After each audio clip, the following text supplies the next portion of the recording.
Good day everyone, I am Sheila May Janeda, and for now I'll be discussing to you what is hepatitis. So firstly, what is hepatitis?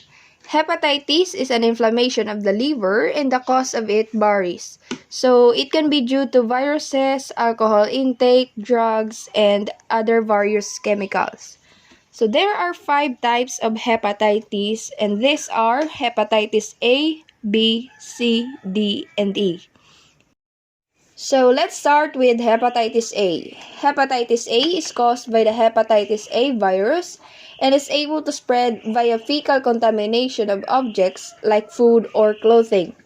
The route of transmission is the fecal-oral route, and the symptoms associated with Hep A is loss of appetite, diarrhea, fever, nausea or sickness, malaise or the general discomfort, and lastly, the jaundice, which is the yellow skin.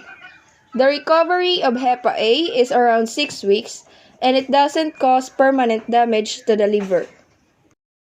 Next is the hepatitis B, which is caused by the hepatitis B virus, and it spread mainly through sexual contact and contamination from syringes and other blood transfusion equipment.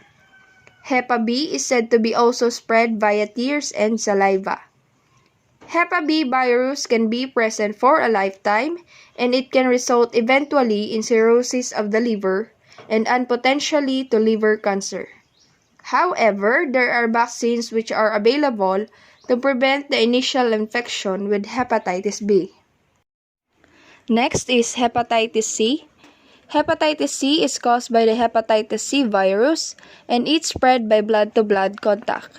It can lead to liver cirrhosis and potentially liver cancer, although sometimes hepatitis C is present without any symptoms or only flu-like symptoms. Next is hepatitis D, which is a disease caused by hepatitis D virus. And this is an interesting type of hepatitis because you can only get hepatitis D if you have hepatitis B already. So the hepatitis D is so of inside hepatitis B virus. This is a bit more serious disease because the person will have both Hep D and B. There's a greater risk also of liver failure, and the disease tends to progress into liver cirrhosis into a lot more quickly compared to other hepatitis viruses.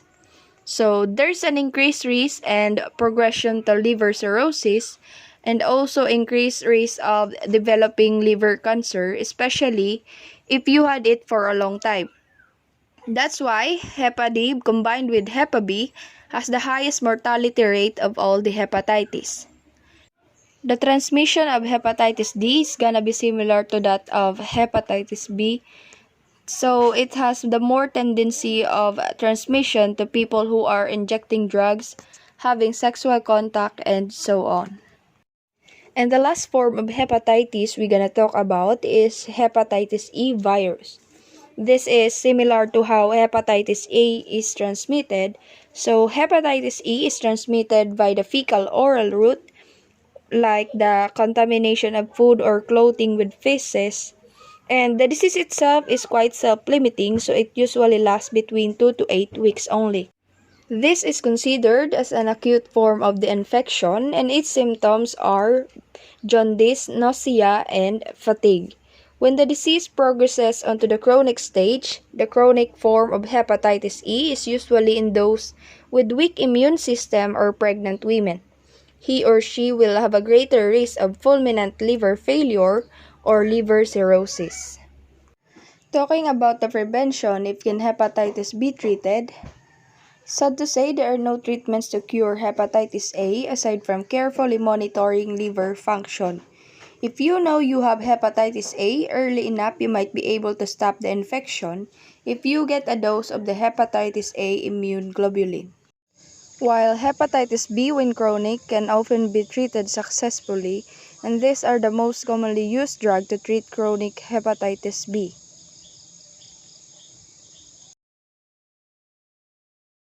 For hepatitis C, the following drugs are used, and you might have to take these medicines for some time, even as long as 6 months. If you have chronic hepatitis D, your doctor may prescribe drugs with interferons and might also add medicines for hepatitis B. Hepatitis E treatments include interferon alpha 2A and ribavirin.